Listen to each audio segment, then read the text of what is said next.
What's up, guys? Tony Reekin here, and today I'm doing something a little bit different but a whole lot special. Now, a couple weeks ago, I went on a vacation with my good friend Uncle Karl from the Twin Moons Tavern channel right here on YouTube. Make sure to check him out. We went and did some food tripping around the Gulf Coast. That's where we hooked up with another good friend, JRock. You'll always see JRock's comments here in my videos. You'll always see him on lives. We rode around with his family and we had some great food. He took us to some high-end seafood places, some po' boy shacks, but one of the best meals I had the whole time was at Mr. Jesse's house. JRock took us and introduced us to one of his friends who threw down and made some awesome gumbo. Honestly, this is one of the best things I have ever eaten in my life, and I've eaten a lot of food. So go ahead, guys, check this one out. Let me know what you think. If you have any questions, drop them down in the comment. I'm sure Mr. Jesse would be happy to answer them and let you guys know exactly anything you need to know about this freaking awesome gumbo. So go ahead, watch this one, enjoy, and let me know what you think. Hi, I'm Karl. I'm Jessie. Nice to meet you, Jessie.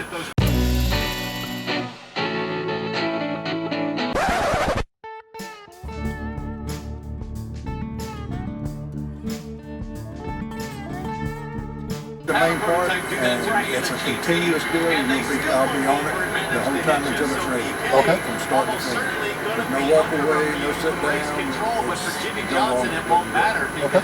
Just for the camera, real quick. Hi, I'm Karl. I'm Jessie. Nice to meet you, Jessie. Now, so you were talking about doing a roux, and I know that I mean traditionally it's like a nice dark roux. Is it different because we're doing a chicken? We're doing chicken and sausage, right? You can use the same roux for any type of gumbo. Okay. Gumbo is the most versatile dish you can cook. You can do, we're doing chicken and sausage. Okay. Got a little bit of toss over thrown in there. But for the main part of it is chicken and sausage. You can put anything in a gumbo. And that actually brings up a really good point, because I just got into this conversation online a few weeks ago where somebody was poo-pooing on a gumbo that they had in Atlanta because it didn't have okra in it. A lot of people prefer okra, Yeah. but it don't have to be. We call that okra gumbo. Yeah, and that's one of the things about gumbo is there's a bazillion different ways to do it, right? There's a bazillion different ways to do it, and I don't think there's a wrong way to do it unless you just get your roux right. Yeah, that's everybody I've ever talked to about it. That's the consistent thing. You just have to have the roux. Your roux has got to be right. Yeah. Well, I'm going to stand out of your way and let you keep going. I don't know, you're just cutting rounds, so you don't do any. I cut it round like that, Okay. so it gives everybody a chance to get a piece. Okay. Helps it go a little further. Gumbo was initially developed to be an inexpensive dish. Yeah. And it's very easy to make. Gorgeous. This is awesome. And can be very inexpensive, and it can get very expensive. Because a lot of people, more especially when you get closer to Alabama, they like to put seafood and all that stuff in there. It can get expensive when you start adding seafood. But doing just a basic sausage and chicken. Sausage and chicken, you can feed a bunch for a little bit. Now, the chicken, are you using a specific cut or like a whole chicken, or? I use boneless, skinless chicken thighs. One part. You're my man. I like the dark meat chicken because it's a little juicier. Yeah, we were having that conversation on the way in, and you know, chicken thigh meat, unless it's something specific that you need something else, chicken thigh is always the way to go. Now, a lot of people prefer to put the bone in chicken because they feel they get more flavor out of the bones. I can't argue it.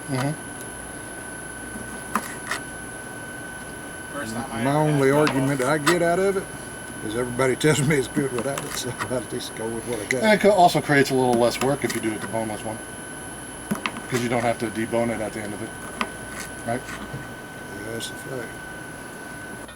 You're putting this into a cold pan. You're not preheating the pan. Yeah, basically all I'm going to do is brown the sausage. So I'm not just trying to get it seared on it. I'm going to brown. I want it to heat up and melt the fat on it. So by starting with the cold pan, It'll give get the more. fat chance to melt. Okay.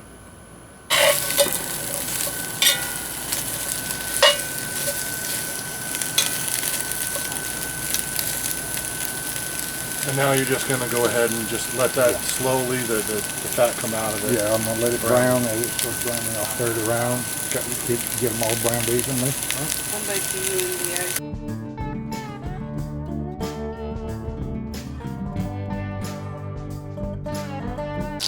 Pulling the sausage and leaving the fat there? Yeah. Yes, sir. We're going to use that grease off of the sausage to make our roux. Which is basically just flour cooked in fat.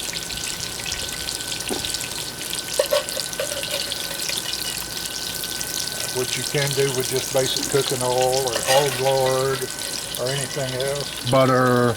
If you choose to cook bacon that morning and you want to use bacon grease, that's awesome too. Mm-hmm. Bacon makes everything taste better. And a good roux is always the start of a good gumbo, right? Yes, sir. Can't have a gumbo without a good roux. You can't have gumbo at all without a roux. Them's the rules. That's the rule. Without roux, The Cajun, you got no gumbo. Cajun police are gonna come after you. Pretty much. Now, who taught you how to cook? My grandmother taught me how to cook. So you're measuring until your grandma whispers in your ear. That's enough. Is that it? That's pretty much it.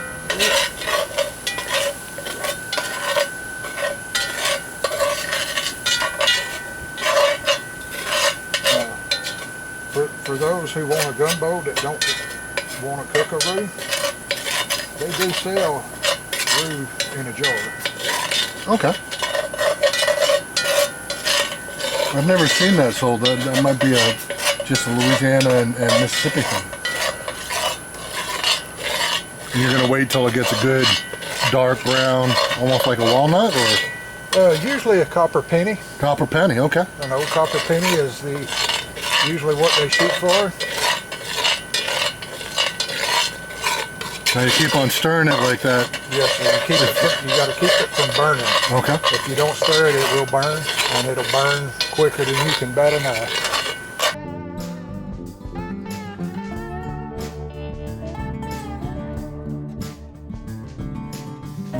As it's cooling down, the oil will try to separate from the flour.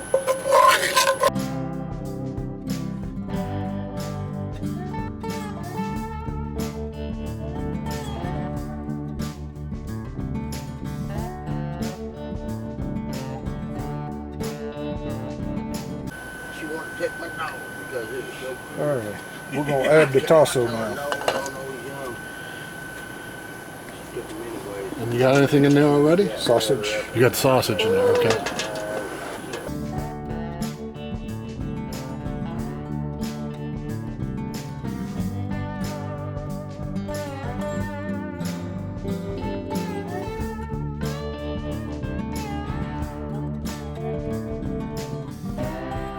All right, so now that's been boiling for a while. We're gotten up to a simmer. Outside doing something. God, that looks like chocolate. Color of it, man, that's beautiful. It looks like chocolate. It really does.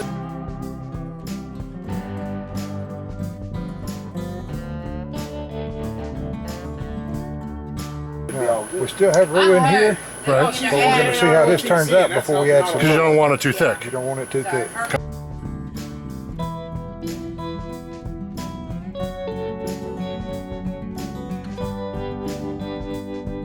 Just some black pepper. Black pepper.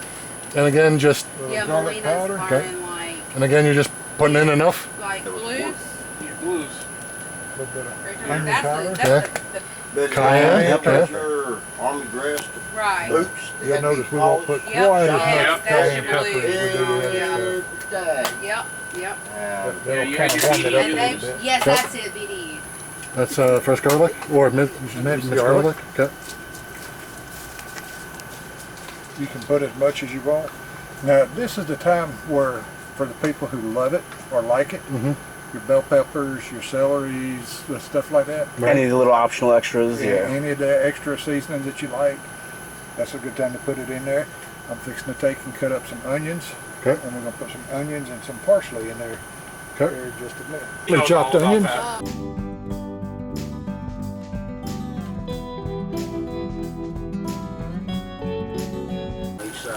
All right, 1 bundle of green onions.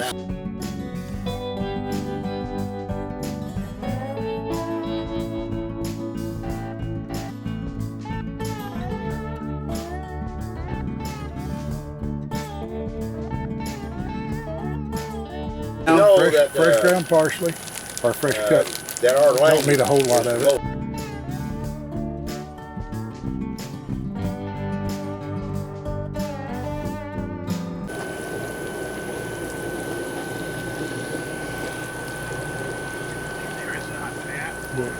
The way I usually do it is I get my broth and everything to taste like I want it, and then I add my chicken. That way when it absorbs the flavors, it absorbs the right flavors. Got some more. What that is? What's that, the boil that? Yeah. Oh yeah, he goes. Yeah. That's the part where I'm saying you ain't got enough. So these are hard boiled eggs? Soft boiled Soft boiled and peeled? and peeled. Okay. Soft boiled works better because you're going to continue to boil them. Hard boiled, not going to make much difference, but works a little better if you can get them soft boiled. Okay. They're not finished. That's right, there's still yolk in the The yolk in the middle is still soft. Now, Yolk's still big when I'm good doing in this the for middle. myself and not for everybody else, because not everybody likes it, Yep. I like to crack the egg and drop it in raw. Oh, okay. And then it just cooks in the gumbo.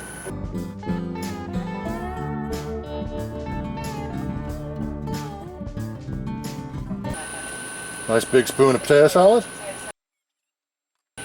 Nice big spoon of rice.